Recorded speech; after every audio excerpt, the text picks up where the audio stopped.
আসসালামু আলাইকুম। কেমন আছেন সবাই? আশা করি সবাই অনেক ভালো আছেন। আমরাও আল্লাহর রহমতে অনেক অনেক ভালো আছি। আমরা আজ বোনের বাসায় গিয়েছিলাম। আমার বোনের জামাই বড় বড় 3টা ইলিশ মাছ নিয়ে এসেছে, প্রায় 9,000 টাকা দাম।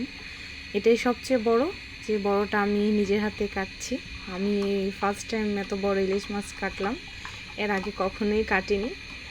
আমার কাছে খুব ভালোই লেগেছে। ইলিশ মাছটা খেতে এত বেশি মজা ছিল, তা কি বলবো। এই যে দেখুন, আমি পিচ পিচ করে কাটছিলাম। ফার্স্টে একটু মোটা হয়ে গিয়েছে, তারপর মা বলল যে আরেকটু ছোট ছোট করে কাটতে।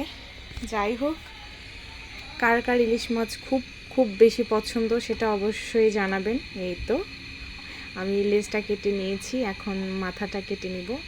ইলিশ মাছ কাটতে তেমন একটা কষ্ট নেই, যার কারণে আমার অনেক ভালো লাগে। আমি আমার শ্বশুরবাড়িতে অনেক মাছ কেটেছি, এত বেশি মাছ কেটেছি তা বলার বাইরে। আমাদের যেহেতু একটা পজেট আছে, সে পজেটের মাছ যখনই মারে তখন অনেকগুলো মাছ মারে, তো এই কারণে আমার আর কি মাছ কাটতে কাটতে অভ্যাস হয়ে গিয়েছে। আর ইলিশ মাছ কাটা তো খুবই সহজ, যে না পারে সেও পারে, এত সহজ। এই মাছটাই আমার মনে হয় সব থেকে বেশি সহজ, কিছুই ফেলানো যায় না। এই তো আমি পিচ করে কেটে নিয়েছি রান্নার জন্য। কিছু রান্না করবো আর কিছু রেখে দিবে, আমাদের জন্য রান্না করবে, আর কিছু রেখে দিবে পরে রান্না করার জন্য। মাছগুলো অনেকগুলো পিচ হয়েছে।